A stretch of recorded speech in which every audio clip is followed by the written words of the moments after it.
صحيفة بيلد الألمانية التي أكدت أن الدولي المغربي حكيم زياش انتقل بشكل رسمي لفريق بوروسيا دورتموند الألماني في سوق الانتقالات الصيفية الحالية. ما نطولش عليكم نمشيو دغيا وندخلوا في التفاصيل.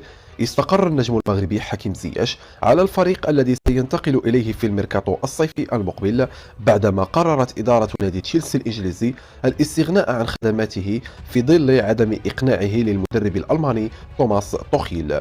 وأوردت صحيفة بيلد الألمانية أن حكيم زياش يرغب في الانتقال إلى نادي بوروسيا دورتموند الألماني في الميركاتو الصيفي الحالي، مفضلا إياه على مجموعة من الأندية الأوروبية الأخرى دون كشف السبب.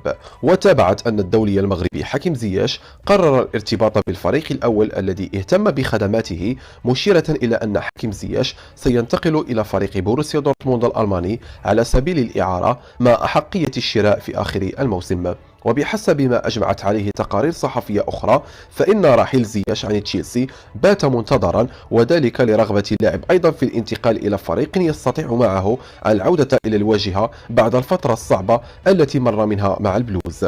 في حين سبق وأن تردد أنباء عن اهتمام نادي مانشستر يونايتد الإنجليزي بخدمات الدولي المغربي حكيم زياش في الانتقالات الصيفية الحالية، وذلك بتوصية من مدرب أياكس أمستردام السابق إيريك تينهاغ.